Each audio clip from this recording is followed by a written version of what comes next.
Okay, before I go into the next night, I will have to take this crystal from the magic familiars.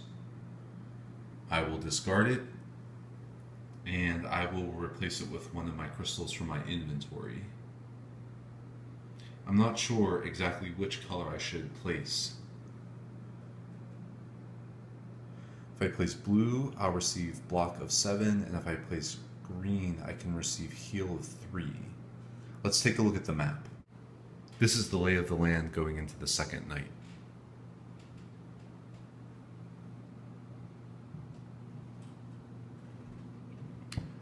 I think I'm in a really great position where I have the spawning ground ahead of me, the monastery, and the tomb. What I think I would most like to do is to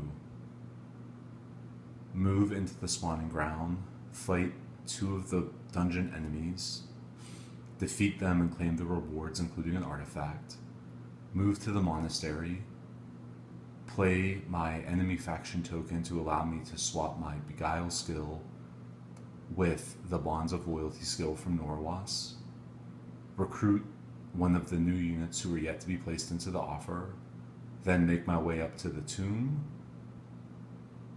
challenge a Draconum in the tomb, and if successful, gain a second artifact, and then make my way up to the cities.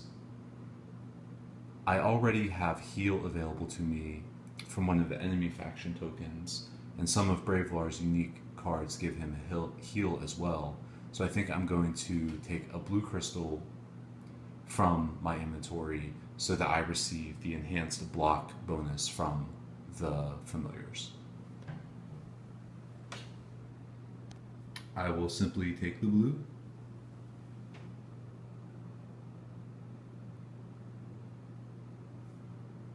And place it on the card to give myself the enhanced block, leaving myself still with 2 green crystals. I'll go ahead now, reset the source, the various unit offers, and then come back to choose my tactics. Alright, let's take a look at the new unit offer. We have catapults, thugs, and ultra mages. This doesn't particularly help me since I am not especially close to any one of the sites where I can find these units right now. If I alter my plan and movement, I could go to the spawning grounds first, and then after going to the spawning grounds, I could go up to the keep. At the keep, I could recruit either the catapults or the thugs, but I really would have preferred to have stayed to the right so I could go to the monastery and then so that I could go up to the tomb. I'll have to think about this one carefully. No matter what though, I know that I want to go into the spawning ground, and so one of the cards that I hope to draw is Ambush. Let's go ahead and draw my first hand. I draw Wound, Tremor, Counterattack, Rage, and Tranquility. My unmodified hand limit is still 5, and I am quite some way before I can go ahead and level up. As I take a look at the tactic cards, I think I am easily going to draw Preparation so that I can add Ambush to my hand. I will then shuffle the remaining tactic cards and see what the dummy player draws.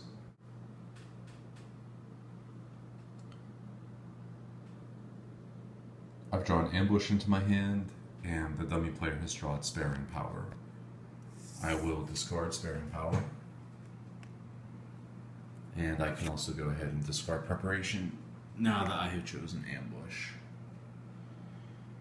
I did choose first, so my round order token remains where it is, and I will begin to figure out a way to make it into the spawning grounds to take on the enemies.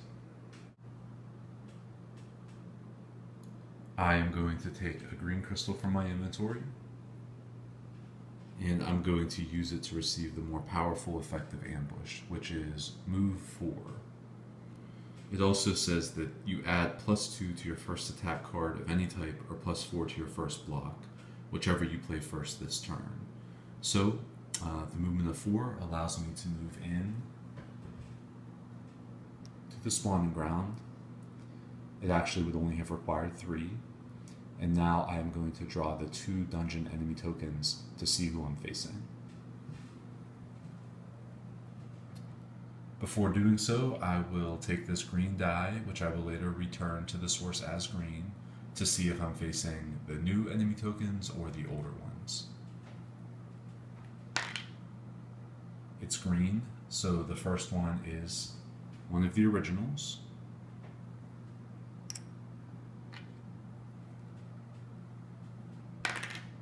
And it's white, so it's another of the originals. And again, I will return this to the source as green.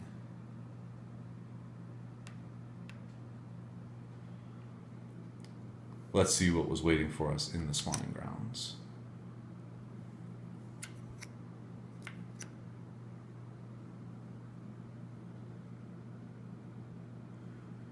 Okay, so their attacks are pretty strong.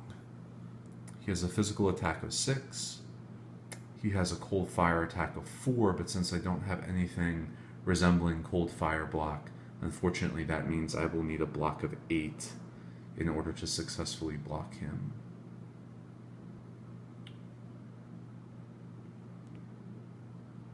Let me think about how I may be able to generate this attack. Okay, I'm really glad I chose the blue crystal from my inventory to power up my magic familiars, because I am going to use that now to give me a block of 7 on what would be this monster's real attack of 8. And then I am going to remember that I have played the stronger effect of ambush, which allows me to add 4 to the 7 for a total block of 11, which is easily enough to block this enemy.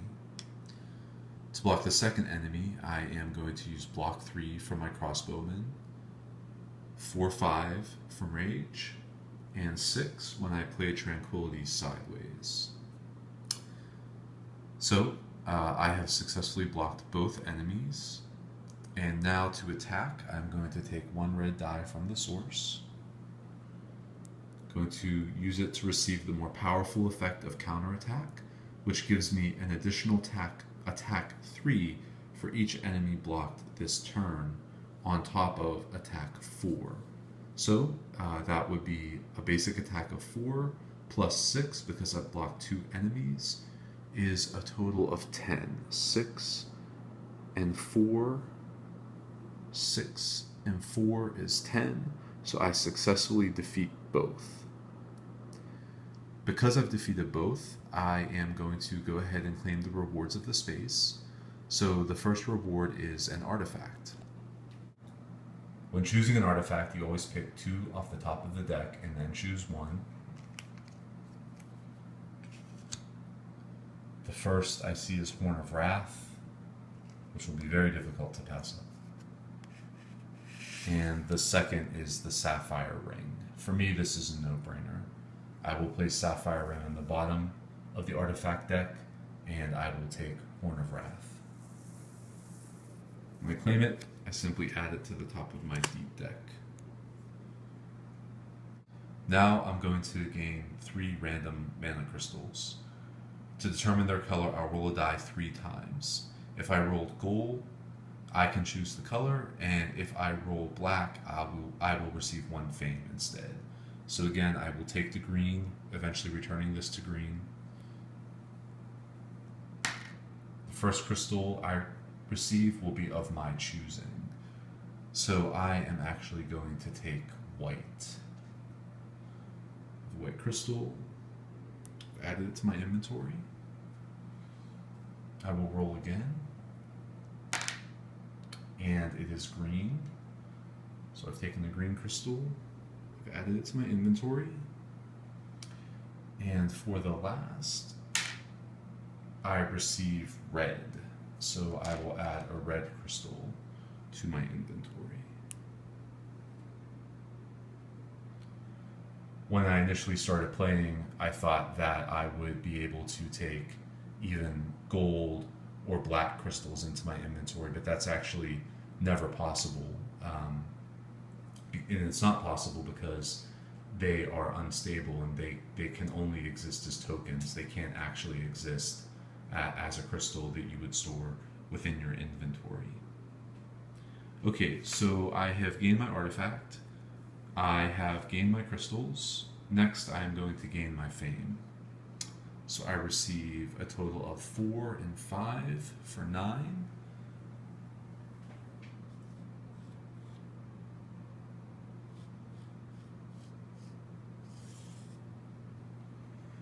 That was awesome. So I'm going to go ahead and level up, taking my command token and setting it here. Now, if only I had some units in the offer who could be recruited at a monastery, I would be all set.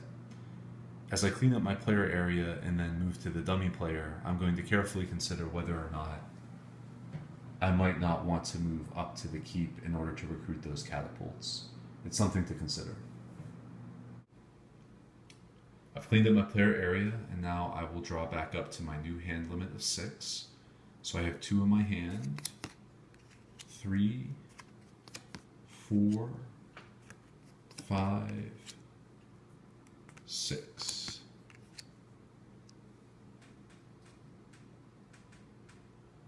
I have some pretty powerful cards there. I will go back to the dummy player.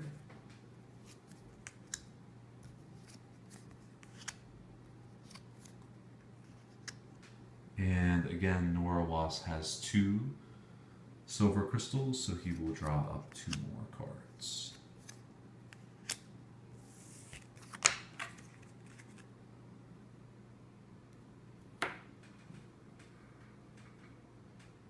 Okay, let me consider where I might move on the map. Okay, before I do anything, I am going to go ahead and play my healing herb. So I'll take it, move it up to the discard pile where the other one is.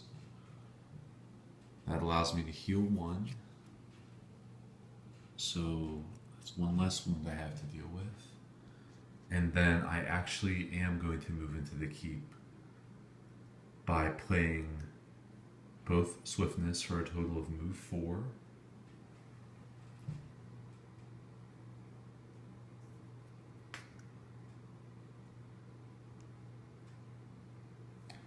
I do not provoke the Draconum because I'm not moving from an adjacent space. I was moving from a space further away.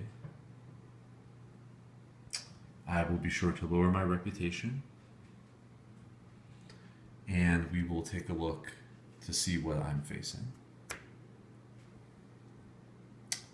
Alright, it is a golem. So he is at a fortified site, but he is not double fortified, meaning I can use a siege attack.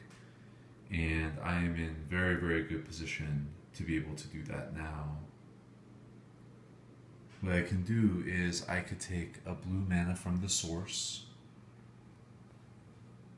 When this was rerolled last time, it came up as blue. I can place that on Mana Bolt. The basic effect. Now it says when you play this, pay a mana. So if I am able to play 1 green crystal from my inventory,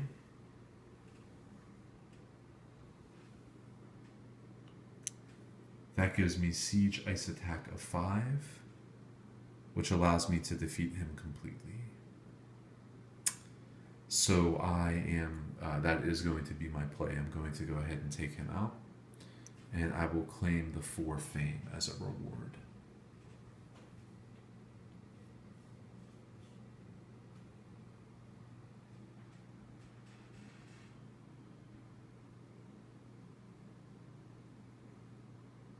I will begin to clean up my player area by first taking this die, re-rolling it to red, and placing it back in the source. still have two very powerful cards in my hand with the spell and the artifact, and I can now actually draw up to a modified hand limit of 7 since my character is in the keep that I occupy. So I have 2, 3, 4, 5, 6, 7. This will give me a lot of options for my next turn, but first I'll go back to the dummy player.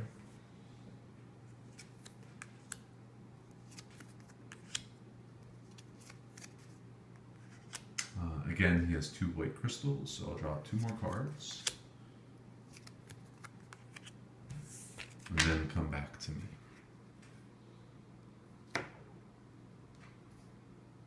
Let's take a closer look at the map to figure out what my options might be. Since the Horn of Wrath gives me a powerful siege attack, I could consider taking out the Draconum on my left.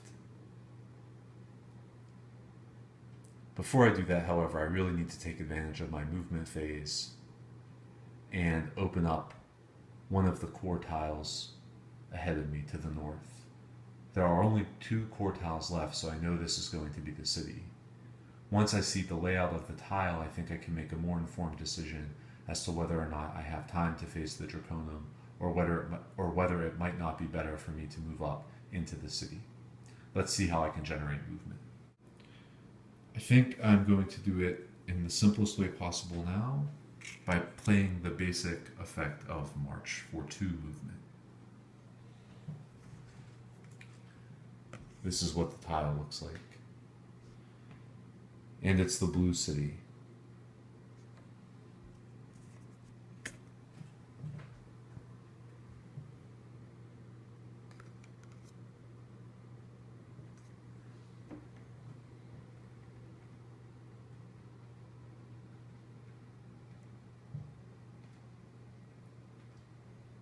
I will place the city, draw its card and its corresponding enemies.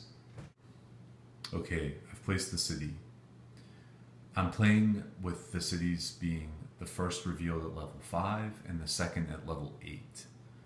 When the blue city is revealed at level 5, you must draw 2 violet enemy tokens and 1 white. I'll go ahead and take those now. These tokens will remain face down on the blue city card until I would be adjacent to the blue city.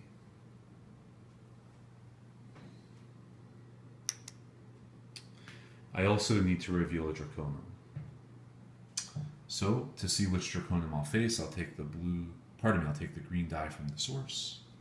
I'll roll it, it comes up red, which means I am facing one of the new Draconum. That's exciting to see what we'll get.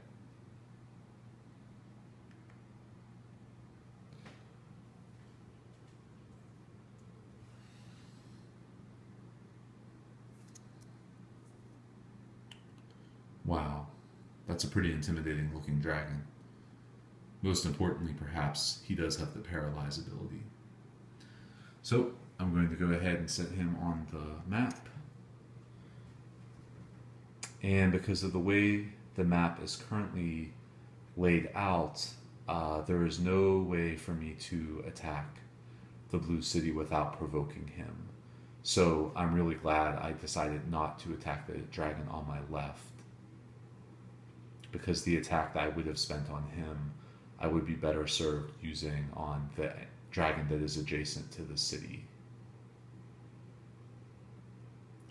Let me see, since I am in the keep, if I can generate enough influence to be able to recruit the catapults from the unit offer. Okay, I might come to regret this later, but I am not going to recruit the catapults from the keep. Instead, I am going to play 1 with the land for 2 movement and determination sideways for 1 movement to allow me to move adjacent to the city and the Draconum. Because I'm adjacent to the city, I can go ahead and reveal the tokens, even at night.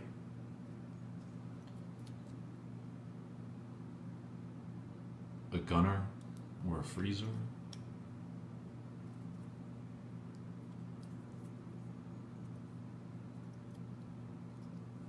An unfortified magic familiar.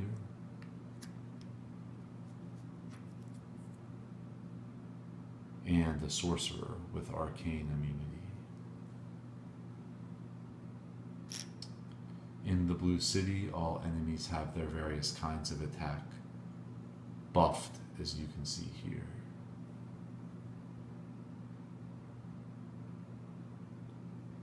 Both the freezer or the gunner and the familiar have the brutal ability as well.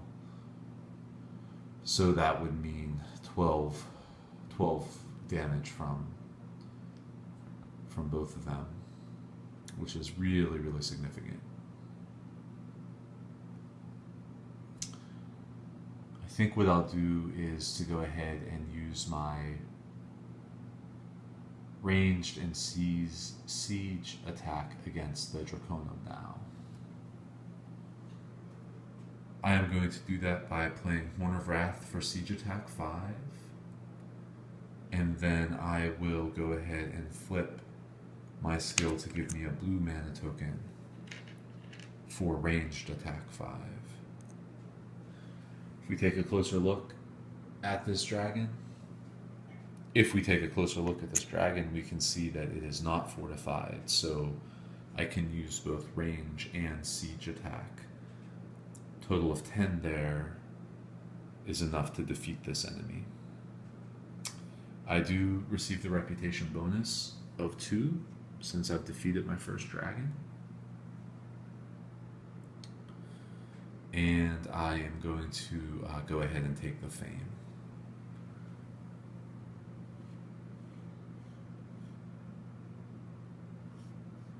Oh, so close. It takes me right to the end of the line at 34.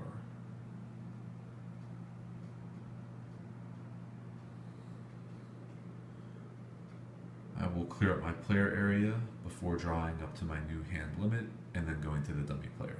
Played Horn of Wrath, I need to roll a die to determine whether or not I take a wound. Let's see what I roll. Okay, luckily I do not take a wound. Okay, I still have the powerful Tremor card left in my hand, as well as the pretty good Improvisation. I am still adjacent to the keep, so my hand size will be increased by 1, so I can draw up to 7. 3, 4, 5, 6, and 7.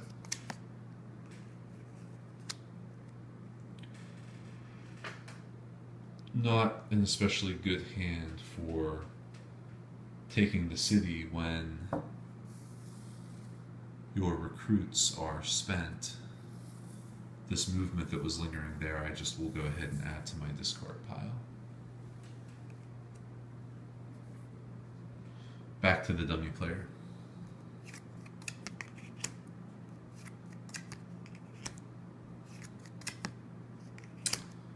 Wait, again.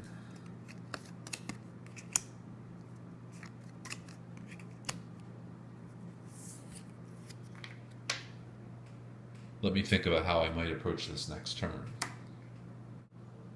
This is what I'm going to do. I'm going to play the basic effects of Stamina and Druidic Paths to move back to the keep. Again, I'm not provoking the dragon because I'm not moving adjacent.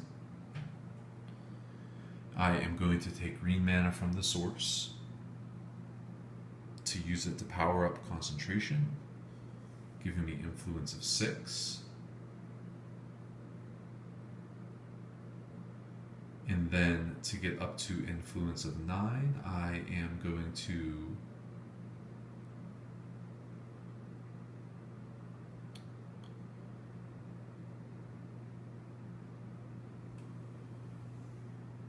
use my skill Beguile. And I am going to play Improvisation sideways because I want to keep Crystallize in my hand.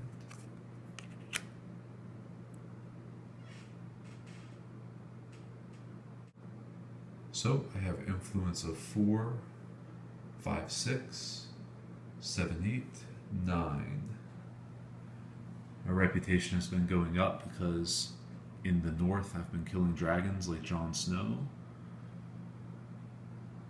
which means that now I have enough to recruit these catapults.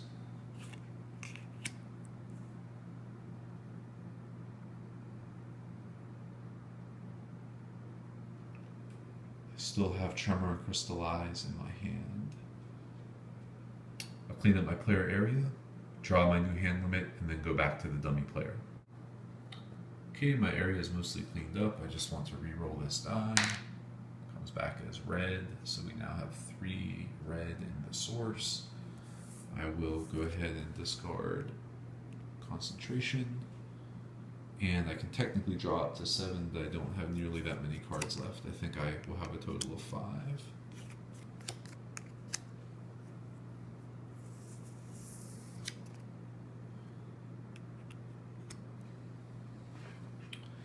Well, the threatened card is interesting, especially when it can be powered by blue mana. I'm thinking on my next turn I may go ahead and discard my Beguile skill in favor of Bonds of Loyalty and see then what new silver units that adds to the offer to see if there are any there I might recruit. I'll have to think about that more carefully. For now, it's back to the dummy player.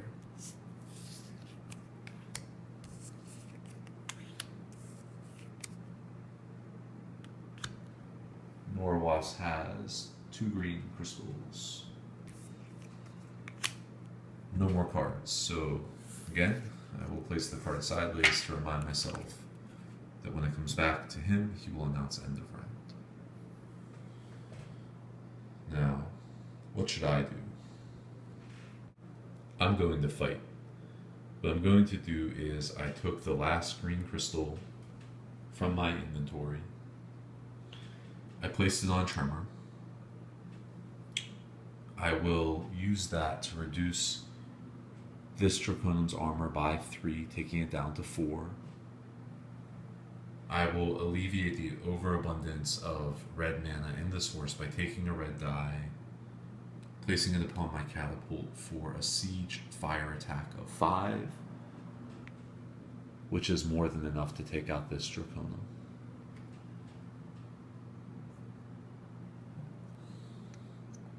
Going to give myself the reputation bonus.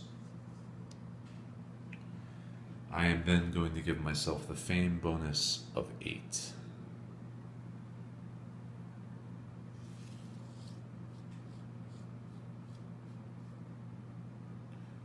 Alright, so I'm at 42, and I have finally leveled up. So before I level up, I'm just going to do a little bit of housekeeping. Moving the command token down to show that that has been used.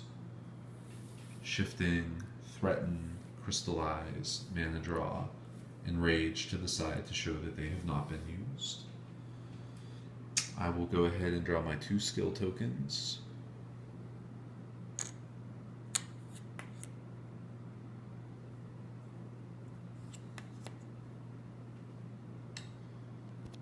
These are both kind of unique. If we take a look at the first one on the left, that is going to allow us to use ranged cold fire attack of 1 against up to 3 different enemies. Very unique that you have cold fire attack, let alone ranged cold fire attack. That's forked lightning.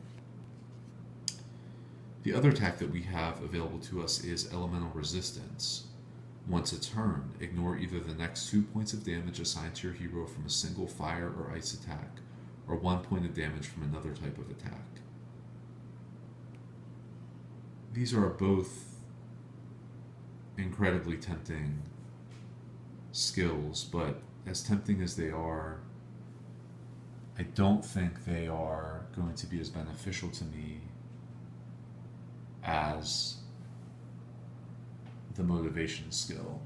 So I'm going to take motivation, place it into my player area.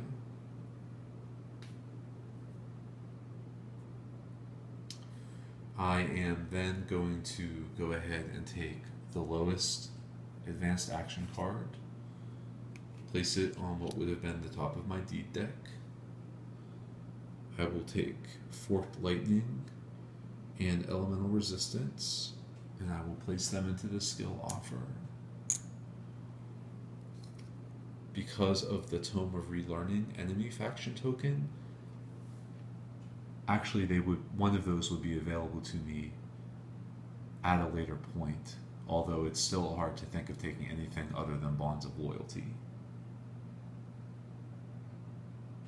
Let me go ahead and replenish the offer.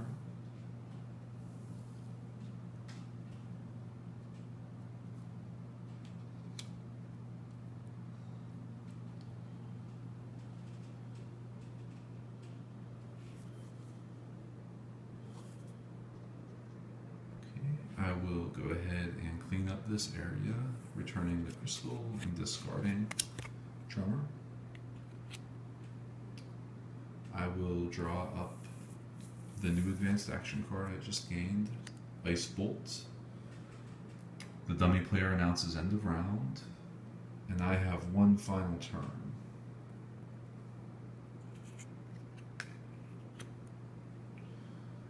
Before I do that, I will take the red die, reroll it as blue,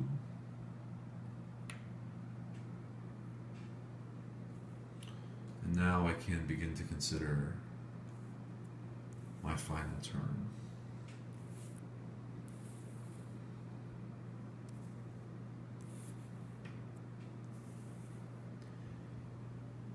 In my inventory I have a white and a red crystal.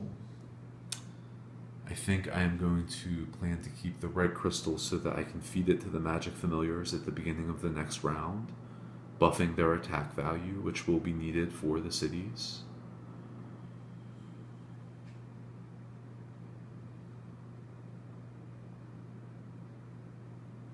I do have Threaten still available to me now. I could consider using the stronger effect by taking red mana from the source and possibly recruiting.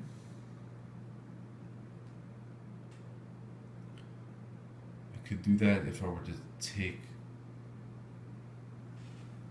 Norwas's Bonds of Loyalty finally, and then reveal 2 more basic units from the offer.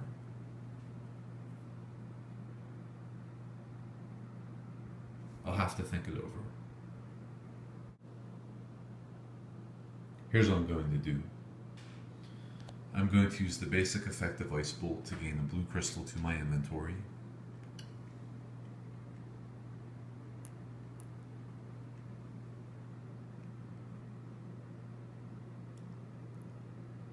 I am going to take blue mana from the source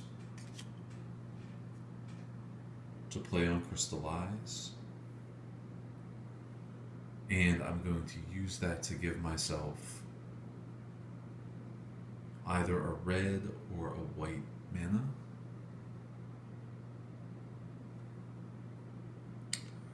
I think I am going to take